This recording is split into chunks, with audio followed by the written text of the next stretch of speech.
Freitagsnacht ist es gewesen sehr schön, ein normaler Abend. Wir haben gesungen als Sach. Meine Tante hat gesungen mit der Sach, Cheshe, Kun Hanua und hat gehabt sehr warm Kohl. Nicht etwas fantastisch, aber sehr warm mit der Sach gefiel. Und wir haben gesungen als Sach zusammen.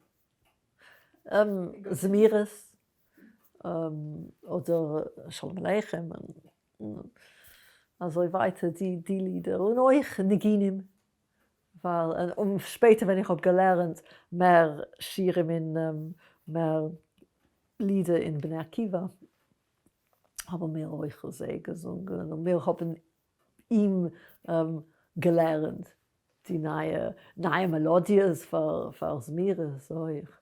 Und es ist gewesen komisch, weil wir haben sich gelernt, von meinen Taten und von anderen Eltern 4 Melodien für Yedid Nefesh auf den Shalosh.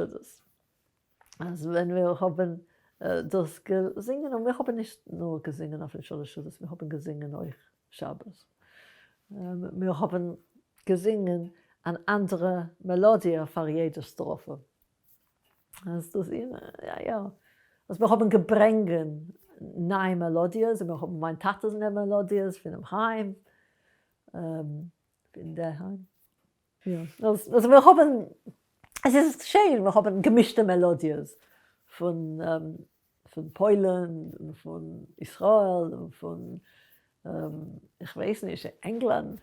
Von Yedid Nefesh, der erste Strophe. Sie sind bekannt, schon nicht alle bekannt. Yedid Nefesh Avachaman, Yedid Nefesh Avachaman. Das ist, und das zweite ist gewesen. Ich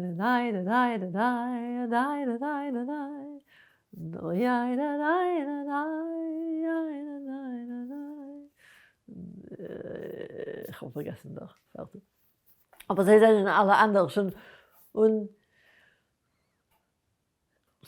ich meine, als meine Tate ist gewesen sehr zufrieden, wenn wir haben gebracht mit uns von Bnei Akiva nahe Melodien. Aber sie sind gewesen frohe Melodien. Später, wenn ich bin gewesen einmal in einer Reformschule, habe ich nicht gewusst, die Melodien, was sie haben gesungen. Also sie sind nicht, den ganzen nicht dasselbe von deutschen Melodien oder etwas so.